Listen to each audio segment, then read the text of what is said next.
大概10年前，中国贵州省发掘出了一座独特的古墓，它建造在当地贵族的墓园中，但建造规格却是平民的墓葬形式。就在考古队员以为不会有什么收获时，却惊奇地发现了一件又一件价值连城的陪葬品，各种黄金琳琅满目，就连棺材上的板钉都是金子做的。而这个棺木里躺着的墓主人，即将为我们揭开一位中国历史名将的故事，以及他所在的家族繁荣几百年后，最后却因为一个女人而走向灭亡。2014年的时候，中国贵州省的遵义市要修建一座新的水库，而每次有这种大型工程的时候，地方的文物保护单位就会配合工作，先去考察一下当地有没有未被发现的古迹，省得以后被水淹了就永远都没人能发现了。这不看不知道，一看有惊喜。就在遵义的新浦区，还真找到了2座古墓，而且是一座有2个墓葬坑的古墓。这一下可绝对算意外之喜，因为就在上世纪80年代初，就在这附近找到过2座形制相同的古墓，他们一座属于杨坑夫妇，一座属于杨烈夫妇。为什么和这2人的墓葬相同，是一件很重要的事呢？因为他们都是中国古代贵州地区的特殊官员土司。注意，这可不是咱们吃的那个面包吐司，而是在中国封建历史上为了治理少数民族而诞生的一个官职。这种官职可以追溯到唐朝时期，而在元朝才有了土司这个名字。古代不像现代这样信息发达，可以轻松实现一个权力机构掌管全国。越是远离天子的地方，尤其是少数民族，就越不好管理。为了维持这些地方的稳定，皇帝就会下放一部分权力，让当地人中比较有威望的贵族担任地方官。这种官职的特殊性在于，官位是可以由后代直接继承的，而不是定期选拔新人。而且担任这个职位的，可以组建自己的地方武装来辅助治理。其实说白了，就相当于在早些时期的诸侯。而杨坑和杨烈就是明朝时期贵州地区的2任大土司。前后大概700多年的时间里，贵州一直都处在杨氏家族的统治之下。因此，这次在同样的地界发现了形制相同的墓葬，考古人员的第一想法就是又找到了一座土司墓。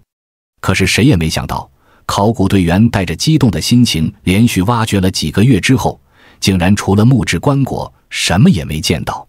而根据这些，也只能勉强判断这座墓葬应当是宋朝的。除此之外，就什么收获都没有了。这还不算完，因为挖出来的棺椁木料在当地来说，基本上就是普通人会用的一些材料。难道说众人辛苦了这几个月，实际上就是找到了一座宋朝百姓的墓葬吗？如果考古价值不大的话，是不是该就此放弃，不要打扰古人了呢？不过既然已经挖出来了，好歹给人清理干净了再迁葬他处，别被水淹了吧。带着这种想法，考古队员开始清理棺椁。但是就在清理这堆烂木头的时候，竟然有了一个意外发现。清理吊棺盖上散落的木椁，突然就露出了几个长方形的凸点，颜色还有黄有白。再仔细一看，还泛着金属色泽。考古队员赶紧加快了手上的动作，摸索出了这凸起的真正形状。没想到这居然是金银材质的抓钉，可以理解为棺材上的把手。这一下就又让考古队员激动了起来，毕竟连抓钉都是金的，那这肯定就不是普通百姓能用的了。果然，随着对棺木清理的逐渐深入，考古队员们找到了更多金银质地的陪葬品。在清理过后，一件件精美的陪葬品显示出了它们珍贵的价值，也更加证实了墓主一定是个身份尊贵之人。仅仅在最外层，考古队员就找到了一个金盘和一个金杯，一个银灯盏，一个直壶，一个梅瓶，还有一个勺，一双筷子，一共7件东西。而这还仅仅是2号坑棺椁的最外层，下面还有多少东西呢？1号坑又会有多少东西？这些问题成为了考古队员们十足的动力。但是考古队员们现在面临着一个紧迫的问题，那就是水库的动工日期已经临近了。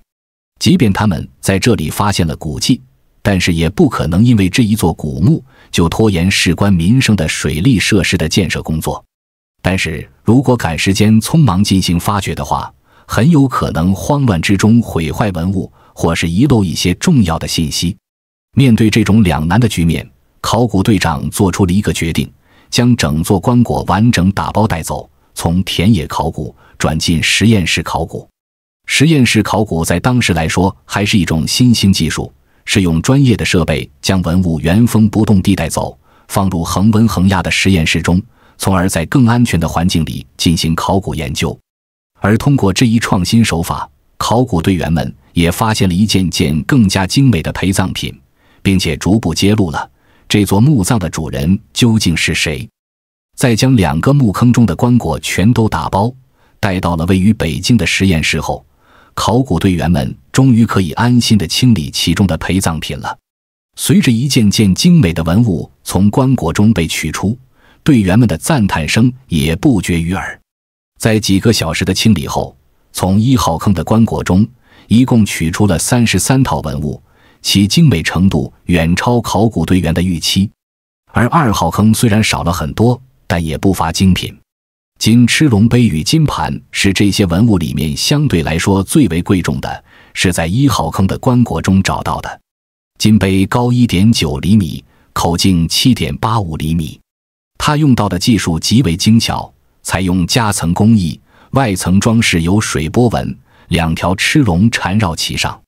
所谓的螭，也就是龙生9子中的一种，外形与龙最为相似，只是头上没长角。金盘口径18厘米，重180克，纹饰与金杯相对应。盘心雕刻的是翻涌的浪花，双翅盘旋嬉戏，口尾互衔，雕刻手法十分精妙。从这一套器物中能看出，在南宋时期，中国的金属加工技术已经十分成熟。而螭龙在中国传统文化中象征着辟邪与祈福，也是墓主身份与性格的反映。另一件同样精美的工艺品叫做像钮银纸壶，同样出土于1号坑的头箱，是这个墓葬中最具特色的银器之一。纸壶是中国古代的一种酒具，从青铜器时期就已经有这种形状的器物出现。壶身是有象钮，也就是一只大象形状的壶盖，象首高抬，象鼻弯曲，象脚下有些像一个莲台，构成了壶盖的部分。纸壶的壶身是有精美的花卉和卷云纹，整体造型优雅，工艺复杂。虽然在时间的洗礼下，酒壶的颜色已经显得有些暗沉，但也能通过它精美的纹饰想象出当年银光闪闪的样子。一件比较大的银器叫做鎏金双鱼银洗，出土于1号坑的右侧棺椁间。这个洗基本上就是洗脸洗手用的盆子，表面鎏金，盆底刻了2条精美的双鱼纹，就连鳞片清晰可见，看起来活灵活现。双鱼纹是南宋时期常见的装饰题材，象征着富足和吉祥。这件银洗的制作工艺十分复杂，采用了锤叠、錾刻和鎏金等多种技术，展现了当时金银器匠人的高超水平。而除了这些金银饰品，其实还有一件文物，早前就出现在棺椁的夹缝之间了，只是由于不好辨认，一直没能确定它的真身。它看起来就是一个木片贴了一层银皮，但是木头已经腐朽得很厉害了，所以不太能确定原本的形状。直到环手金柄铁刀的出现，才算是让考古队员一下梳理清楚了很多细节。这件文物出土于1号坑左侧棺椁间，是墓中的兵器类文物。刀柄为黄金打造，刀鞘亦为金制，刀身为铁制。这种刀在西汉时期的遗迹中就出现过，主要是骑兵作战时用来劈砍敌人的，是标准的军队装备。由此对于墓主的身份就有了大致的推测。而既然出现了兵器，前面的木片就大概率是一面盾牌。这件皮盾以木胎为基，外层包银，作为战场上的实战兵器来说有些贵重了，大概率是墓主的装饰品。而除了这2件兵器，其他陪葬品大部分都是如金台盏、金池柱瓶、一套金制餐具、银烛台等等金银制造的生活用品。由此可以看出，就算这墓主人不是土司，也肯定是南宋时期的富贵人家。而在南宋时期，像金和银这种贵重物品已经不再是只有皇室或官员才能使用的东西了，普通人照样可以用。也是因此才发展出了更多种类的金银加工技术。只要你有钱，就能去金店里买到各种用品。所以此时只能判断墓主至少是个南宋时期的有钱人，但是其他信息还需要进一步发掘。而很快，在清理2号坑的陪葬品时，墓主身份的关键信息就出现了。考古队员们从棺椁之中找到了一个银制的烛台，仔细看烛台的细节处，发现上面刻了一排铭文：乙卯田都统司公用。所谓的都统司是西南少数民族地区才有的一个官职，设立于公元13世纪的20到60年代之间，也正是中国的南宋时期。在这个时期的乙卯年就很明确是1255年。同时，以前在附近发掘出杨坑夫妇墓时，曾在他们的墓志铭中有这样一句话：葬先人于洪江原70祖右，意思就是杨坑夫妇是埋在他们的祖先右边的。那现在这个墓正是在杨坑墓的左边，年代也早于他们，难道说这就是那位70祖的墓葬吗？这个问题没有再困扰考古人员很久，因为有了准确的年代，去查找文献就很容易了。从史书中得知，田姓在南宋年间有着长期的姻亲对象，就是杨氏家族，也就是杨坑他们家，同时也是担任土司的家族。而在1255年担任土司的正是杨家。要搞清楚杨家的生平，还要先搞清他的名字。用中文的朋友可能看到他的名字，就觉得他叫杨价，就是现在常用的价格的价这个读音，但实际上他应该叫做杨介，因为他的字是善父，而在《说文解字》中读介时就是善的意思。杨价是杨氏家族的第14代大土司。根据史书的记载，杨家的长相英俊神武，气宇轩昂。他在公元1230年左右接替了父亲的职责，成为了播州土司。在上任之后，不仅立下了赫赫战功，更是大力发展了播州的文化，是播州土司中功绩最为重要的人之一。因为从小就生长在土司家族中，他接受的自然也是最好的教育。但是这样的环境并没有让他成为一个混日子的二世祖，而是建立了远大的抱负。他不仅继承了少数民族强悍的性格，从小就喜欢舞刀弄剑，对于汉文化也十分喜爱，能写得一手好字，也擅长诗词歌赋。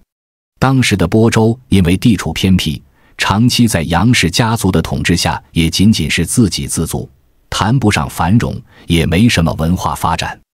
杨家因为书读得多，又生在官员家庭，就意识到了文化才是带领播州走向富强的唯一道路。因此在他上任之后，做的第一件大事就是向朝廷申请播州参与科举的权利。虽然他身为一方土司，可在朝廷眼里，播州仅是一列错居的蛮荒之地。因此杨家申请科举的事情并不是十分顺利。但是杨家厉害就厉害在，他不仅脑子好，还是个战场上的猛将。在担任土司之后，他一方面带领乡民大搞生产，提升了当地人的身体素质，农闲时也勤于练兵，练出了5000精锐的播州军。据史料记载，这支军对单俘虏，猎山而食，引弓射南，嚎啸而进。意思就是他们在山野之间时，一支危险的骑兵，正面冲杀也十分凶猛。即便这支部队战力强悍，杨家也没有拥兵自重。他的播州军每个人右手虎口处都纹上了忠勇2字，代表的就是对南宋的忠诚。而杨家的播州军曾经救过南宋王朝。公元1234年，金国被蒙宋联手剿灭。而在蒙古收兵之时，宋理宗赵云突然想要趁机背刺蒙古大汗窝阔台，收复三京失地，但是宋军实力不及蒙军，大败而归。同时又给了窝阔台一个大宋背信弃义的理由，于是在1235年，蒙军开始全力攻打大宋。窝阔台兵分两路，东路军由阔绰率领进攻荆襄、江淮地区，西路军由阔端率领进攻四川。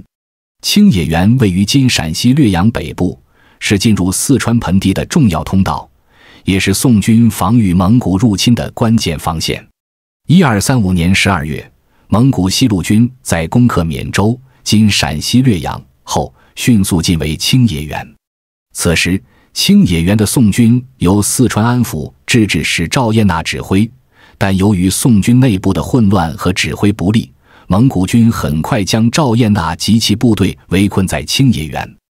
如果此时赵彦纳这支部队被围杀，那蒙军入川将再无阻力，随后就可以直奔南宋都城。因此，朝廷在接到赵彦纳被围青野原的战报后，从上到下都慌得不行，感觉用不了2天就能看到蒙古的骑兵打到临安城了。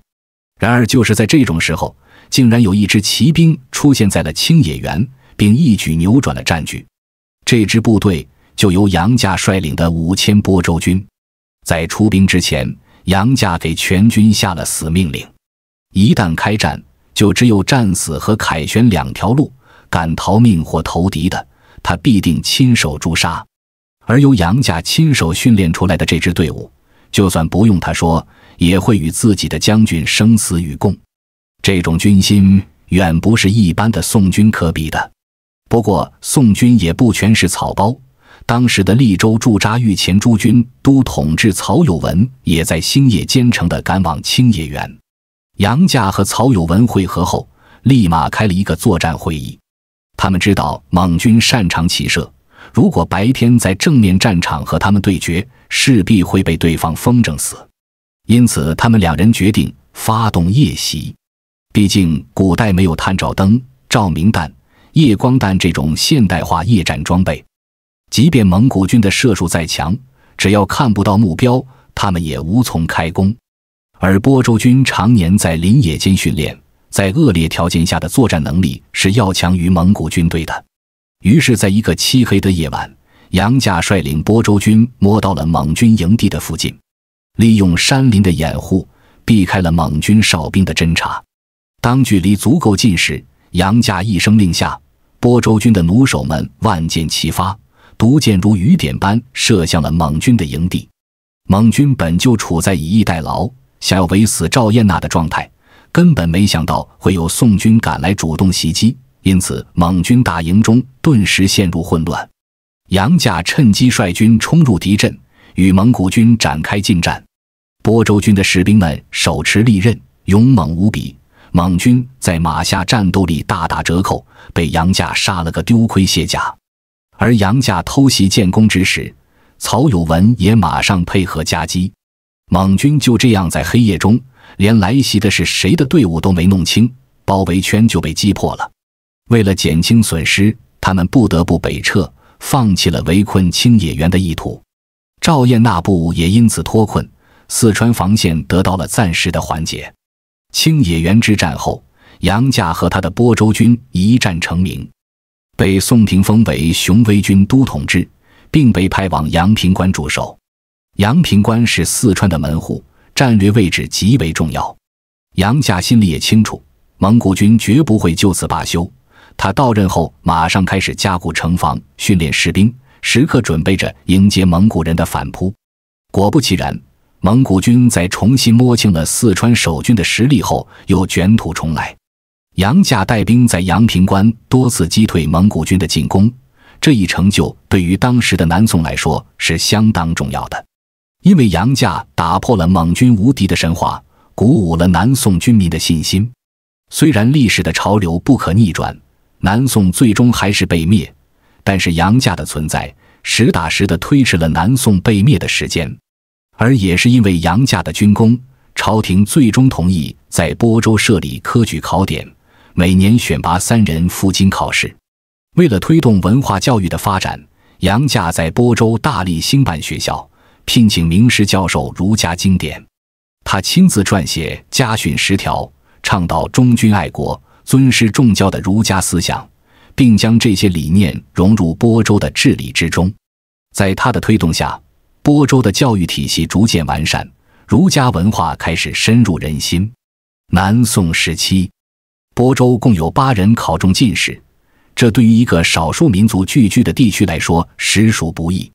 这些进士不仅为播州带来了荣耀，也为播州的文化发展注入了新的活力。播州的文化逐渐与中原文化接轨，儒家思想深入人心。最终，播州从一个医疗错居的蛮荒之地，逐渐变成了一个荒服子弟皆知向学的文化之地。而杨家的死对于杨氏家族来说是一个重要的转折。公元1242年，蒙古军队攻占四川成都，挥军直指重庆。当时新上任的四川守军统帅于介立即发布了广征人才的布告，希望杨家这样忠肝义胆的人能再次发力，阻挡蒙军的攻势。谁成想，他这召集令送到杨家，带回来的就是一条讣告。正值壮年的杨家竟然突发疾病，就这么死了。当时这件事传回了南宋朝中，引起的反响不亚于蒙军突然攻宋。但是人都死了，又能怎么办呢？毕竟抗蒙有功，于是追封了杨家一个英烈侯的名号。杨家去世后，他的儿子杨文继承了他的职位，继续支持南宋朝廷抗击蒙古军的入侵。杨文继承了父亲的遗志，不仅在军事上屡立战功，还在文化教育方面继续推动播州的发展。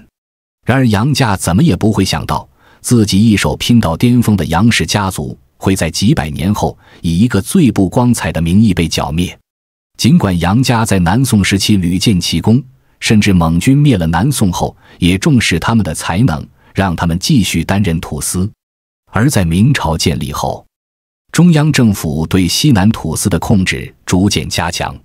为了巩固统治，明朝采取了一系列措施削弱土司的权力，包括推行改土归流政策，逐步将土司的世袭权力收归中央。此外，明朝还通过科举制度，将播州的精英阶层逐步纳入中央体系，进一步削弱了杨氏家族的地方统治基础。这种政策的长期推行，使得播州杨氏家族的权力逐渐被稀释。而在明朝时期出生的杨应龙，成为了彻底为杨氏家族画上终点的人。他是播州杨氏家族的末代土司，自幼聪颖过人，却性格暴躁，野心勃勃。他继承土司之位后，播州在他的统治下终于开始有了分裂的迹象。杨应龙在位期间，对内残暴统治，对外频繁挑衅，多次与周边土司和明朝官府发生冲突。他的暴政不仅让当地百姓怨声载道，也引起了明朝中央政府的高度警惕。然而此时朝廷对于杨应龙还没什么把柄，也只能让他继续担任土司。可惜的是，杨家与田家虽然联姻了几百年了，到了杨应龙的时候，偏偏就娶了个祸水回来。杨应龙娶的田氏叫田慈凤，因为杨应龙已经有正房了，他就只能做妾。但是这田慈凤对这个地位十分不满足，就想当正房。于是他就趁着杨应龙喝多了，吹枕边风，说杨应龙的正房张氏给他戴绿帽子。杨应龙这个暴脾气哪忍得了这事儿，立马喊来手下，一刀一个把正房张氏和岳母都给宰了。明朝对于礼法十分注重，杀妻或许还能糊弄一下，但是杀岳母，这就是目无尊长，扰乱纲常，绝对没得饶。而这一下还给了平时被杨应龙欺负的其他家族扳倒他的机会，也给了朝廷借口。于是由张家领头，在万历20年1592年控告杨应龙犯下24大罪，把他叫到了重庆受审。说来也巧，当时正好明朝和日本在朝鲜打仗呢，先祖杨家在战场给杨家打出了辉煌，而杨应龙只能靠上战场搏命换命了。他提出愿意率播州军出征朝鲜来赎罪，明朝廷同意了他的请求。不过或许是他作恶太多，祖先都不保他了。还没等他出兵，朝鲜战场就和谈了，杨应龙的赎罪计划落空，他被再次传唤至重庆受审。随后万历23年5月，重庆太守王世奇在松坎再审杨应龙。杨应龙这次认罪态度良好，承诺认罚4万金，协助朝廷采木。最终杨应龙革职，其长子杨朝栋代理职务，暂时羁押其次子杨可栋为人质，等杨应龙如数缴纳罚款再行释放。原本如果杨应龙真的按协议干了，就算他不当土司了，杨家也还能继续存在下去，地位也不会减弱太多。可不知是有人捣鬼，还是真的命运使然，杨可栋在重庆当人质的时候，莫名其妙的就死了。这也成了引爆杨应龙的导火索，压倒杨家的最后一根稻草。万历27年1599年，杨应龙的叛乱正式爆发。他以次子杨可栋在重庆被杀为由，拒绝缴纳赎金，并发动叛乱。他率军攻占贵州余庆、都坝等地，焚烧劫掠，无恶不作。随后杨应龙又进攻四川江津、南川等地，甚至侵扰湖广48屯，气焰嚣张至极。明朝政府对杨应龙的叛乱震怒不已，决定采取军事行动。万历27年5月，贵州巡抚江东之率军3000人进剿，但在飞练堡被杨应龙击败，官军全军覆没。杨应龙的叛乱愈演愈烈，播州地区陷入一片混乱。虽然杨应龙一时骁勇无双，但是朝廷也不可能放着他不管。万历皇帝决心彻底平定叛乱，任命李化龙为总督，节制川、黔、湖广3省军务。万历28年1600年初春，明军集结完毕，分8路进攻播州，总兵力达24万。8路明军的指挥官均为明朝名将，其中刘听绰号刘大刀，是平倭名将，所部英勇善战。明军的进攻路线涵盖了播州的各个重要防线，杨应龙的叛军这次是真的有点顶不住了。海龙顿是杨应龙的老巢，也是他最后的据点。这座要塞地势险峻，易守难攻，杨应龙在此囤积了大量兵力和物资。明军各路兵马在李化龙的指挥下，于万历28年5月18日会师于海龙屯下，展开总攻。明军在总兵刘听的带领下，经过2个月的激战，终于在6月初6日攻破了海龙顿的外城。杨应龙见大势已去，试图用重金招募死士抵抗，但无人响应。最终杨应龙在内城与爱妾周氏、何氏自缢而死，其子杨朝栋、弟杨兆龙被俘。杨应龙的叛乱历时114天，明军斩杀叛军2万余人，最终以明军的完胜告终。万历28年12月，李化龙班师回朝，杨朝栋等69人被押解至京师，折于闹市。杨应龙的叛乱虽然被平定，但这场战争对明朝的国力也造成了巨大消耗。平播之战耗资约200万两白银，动用了8省之力。战争结束后，播州地区被纳入明朝的直接统治，杨氏家族长达700余年的世袭统治彻底结束。杨家凭借自己的文治武功，将杨家军的形象打进了所有人心里，也建立了杨氏家族的鼎盛时期。但无论是朝代还是家族，终有衰落之时。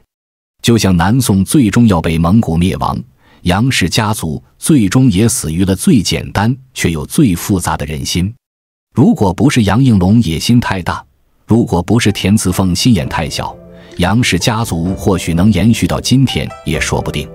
在杨氏家族覆灭后，留给我们的就只有一座座已发掘或还埋于地下的古墓。只有在他们奢华的陪葬品中，才能看到曾经的繁华了。不知您对杨家的故事有什么感想？不妨在评论区留下您的想法，我们以后再讲更多故事。本期视频就讲完了，非常感谢能看到这里的观众。眼见古今，与您下期再见。